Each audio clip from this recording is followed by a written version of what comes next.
Or before getting it red hot and letting it cool slowly, this is hardened. And bearing races are really high quality steel. And, you know, my file won't do anything to that. The metal's harder than the file, or at least just as hard. Now that it's been heated up and not quenched, my file will dig in and I can actually file it. So if I were to try to drill a hole in this, unless you had a carbide bit, and even then it's going to fight you, that would be very difficult. But it'll be much easier to drill a hole in this because it's been annealed. I had intended to do more forging than this, but I was having trouble getting enough width. Yeah, there's plenty of width for the blade itself, but this pocket hook, which is one of my favorite features of the knife, it's still sticking up.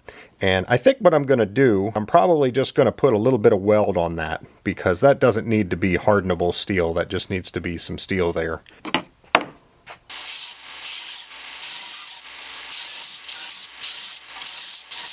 Definitely going to have some forging marks in there, but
so this area here is still too hard to drill, and I never really made a real attempt at annealing this. The best way to anneal it is to heat it up red hot and then let it cool very slowly. So that's what I'm going to do.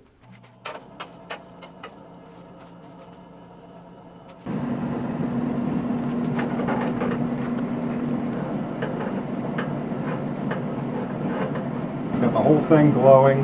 Now I'm going to shut down and we're just going to let that cool off. Take an hour or so. See you back here in an hour. What do you want? What do you think, the grass is better over here? You think the grass is greener on this side of the fence? Actually, look at that. I think it is. Yeah, with cows, that's actually true.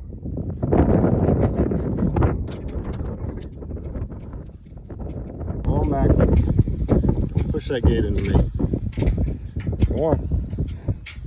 Go on.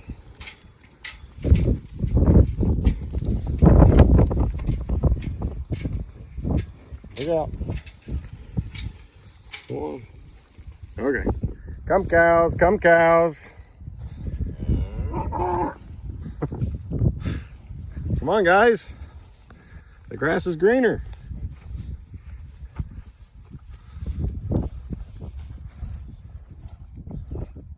So yeah, we knew it.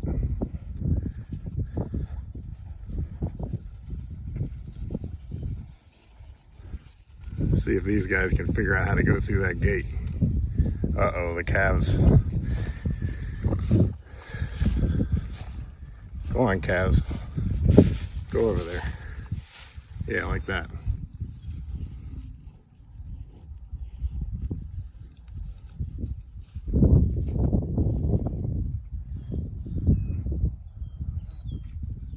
If they get anxious, they will not go through a gate. But they did good. Good job, guys. Eat it up. All right, it's been a few hours actually.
Alright, just getting ready to quench this thing. I'm going to use used motor oil to do it. I'm not going to do it inside my shop because it stinks horrible. It works well. I've got a bucket of motor oil outside. I'm going to get it red hot here. I'm going to run out there and quench it. So I kind of screwed up here. I knew better, but I was messing with the cameras and not paying close enough attention to heating. I had just ground a point into this, and points in a forge love to melt, and I really should have paid closer attention. But yeah, since it was because of the cameras, really, I'm gonna blame it on you. Yeah, not my fault at all.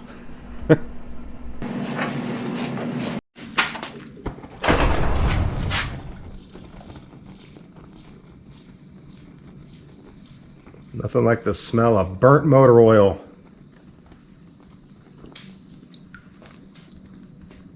Hey, it's straight.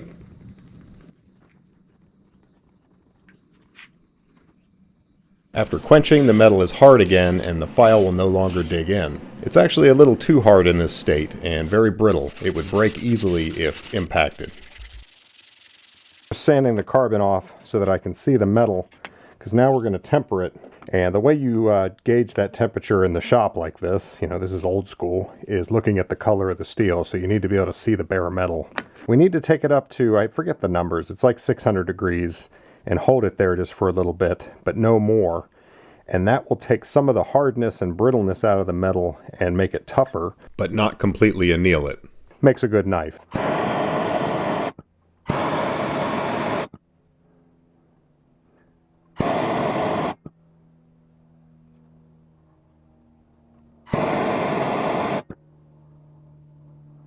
A little bit of a color change, spreading out. I want to take it slow. Yep, see the color change there?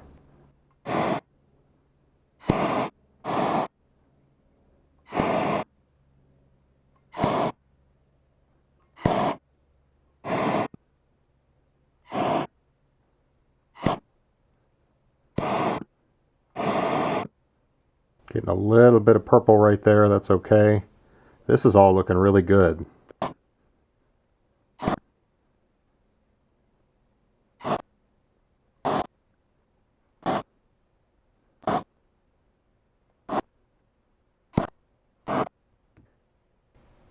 This side's showing it a little more. I'm getting more purple.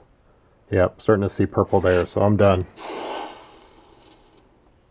Not the prettiest thing in the world right now, but it's going to look better. You know, I wish I had had a little more thickness, because then I could take it on the grinder and I could bring it down to smooth steel the whole way. But some of this is still going to be there, but when I grind the bevels in, a lot of that down there is going to go away.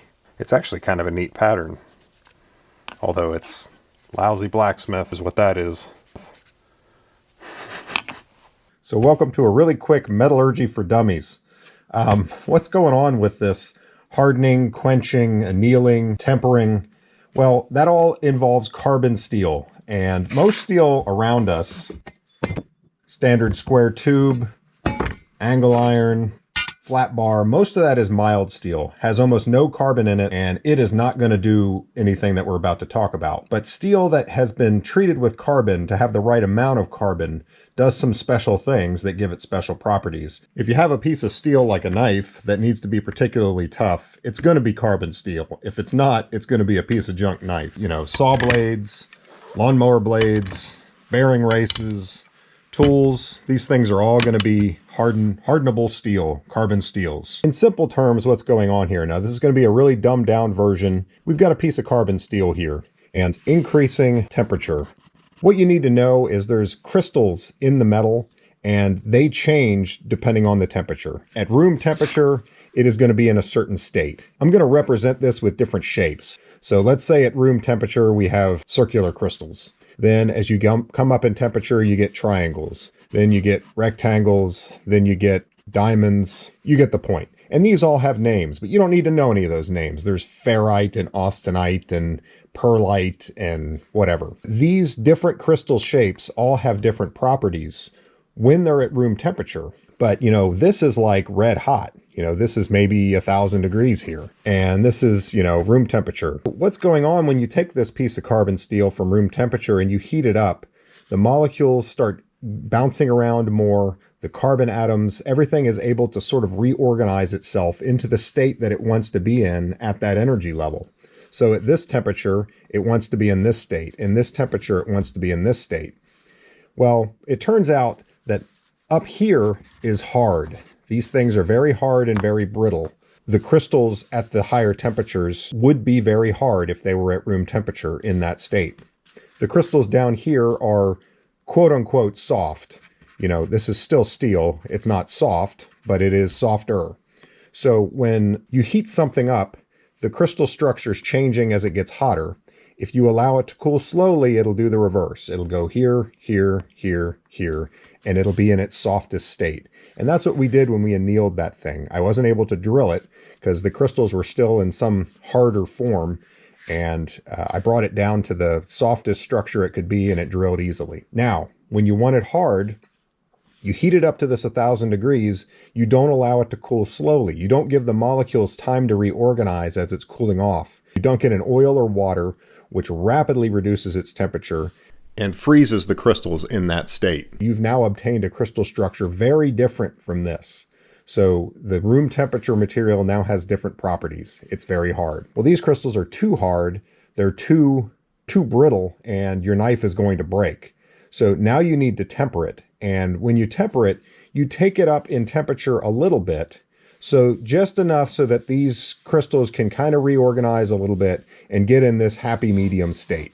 Now, this is way oversimplified. This is not just, you know, why didn't you just heat it up to this point and quench it? That wouldn't work. But what this does is it strikes a happy medium between soft and bendable to where it can take some flexing, and hard and tough to where it can hold an edge and stand up to some abuse. So that's what's going on. We annealed it by letting it come down slowly. We hardened it by quenching it and holding it in this state. And then we tempered it to get somewhere in between.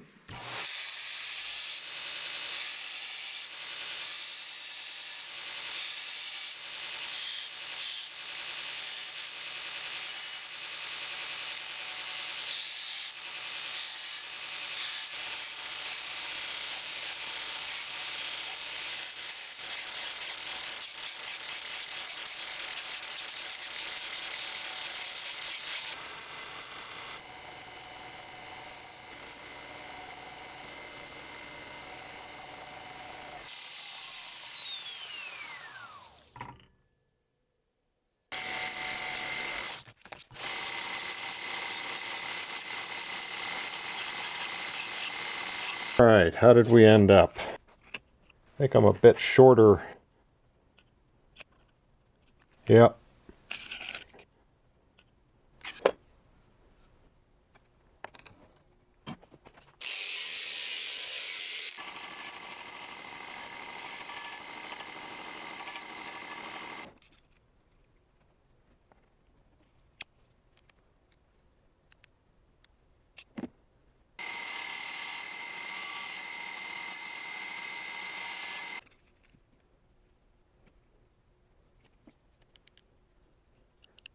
There's a stop that hits this pin here, and then there's a lock that needs to engage with that. And right now, when the stop hits, the lock is not quite there.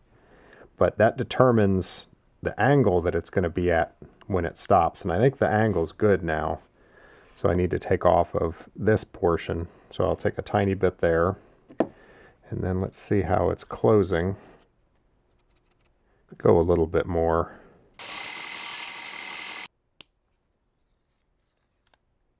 Yes, it locks. See this? So let's see how it's closing. Oh, that's very good. I like it. So this thing came out quite a bit thinner than I had intended. I'm at like 95 thousandths. The original was at about 115. So I am 20 thousandths thinner. You know, it'll still work. It's not going to be quite as tough, but that's fine. But I just need to make a spacer. So I have this piece of shim stock. This is 20 thousandths. So I am going to drill a hole in it and then hopefully cut out a rough approximation of one of these washers. They get covered up pretty well, so it doesn't have to be perfect. You won't see it.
So let me tell you about this knife. This is my everyday carry knife. This is not a sponsored video. I buy these with my own money. I really like this knife. You know, it's not the best knife in the world. Part of what I like about it is the price. I bought a couple of them a couple years ago and they were 30 bucks. They're now up to 45, like everything, getting more expensive. Pretty fair price for what you get. I show you a broken knife and then recommend it to you. Well, I'm hard on this knife, and that's part of why I want a $45 knife that I can use. This thing has a big beefy spine, and it put up with an awful lot of abuse before I broke it. When I broke it, I was prying a fence staple out of a fence post against a hammer. So yeah, I mean, it broke because I'm an idiot, not because it's a cheap knife.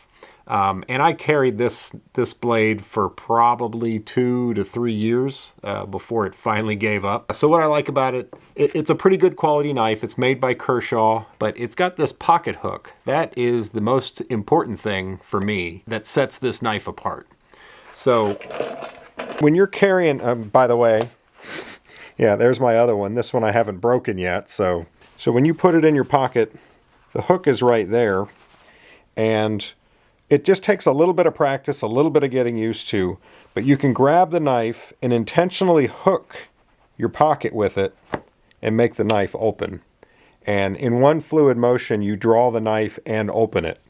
And it just becomes second nature. So if I'm sitting here, I'm working on something and it's like, oh, I need my knife, I just do that and it's there. You can put it away one-handed, no big deal.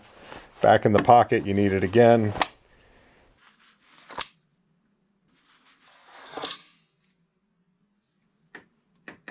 And that becomes, with not a lot of practice, that becomes very second nature to draw the knife that way. And one time, just recently, I lost my knife. This one was still broken and I lost this one.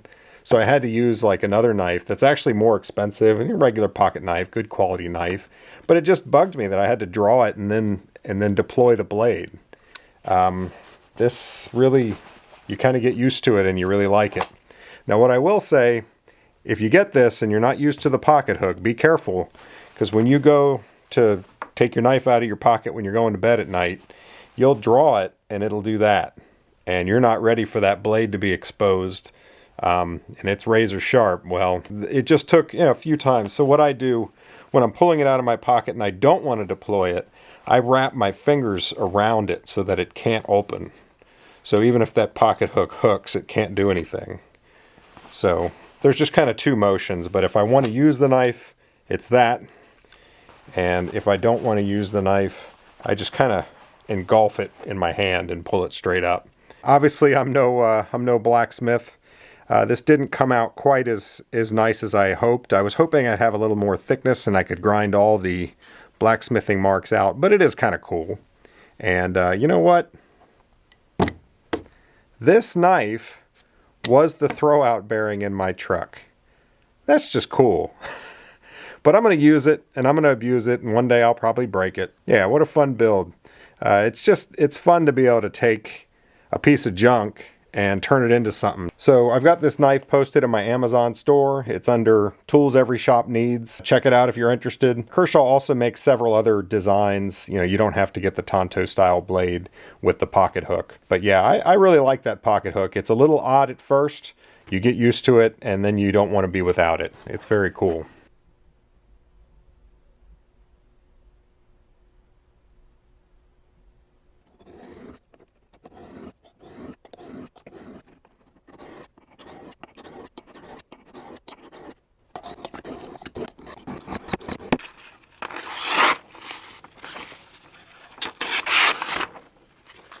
Kind of a heavy, fat blade, which is nice because it stands up to abuse better. But, you're not going to make it cut like a razor when it's that fat. Even though mine's thinner than the original, it's still pretty heavy. But yeah, that is ready for action. Throwout bearing knife. Yeah, I'm an idiot. If your comment is to tell me that I don't know how to make knives, don't bother. We all are aware. I hope you guys enjoyed. We'll see you on the next one.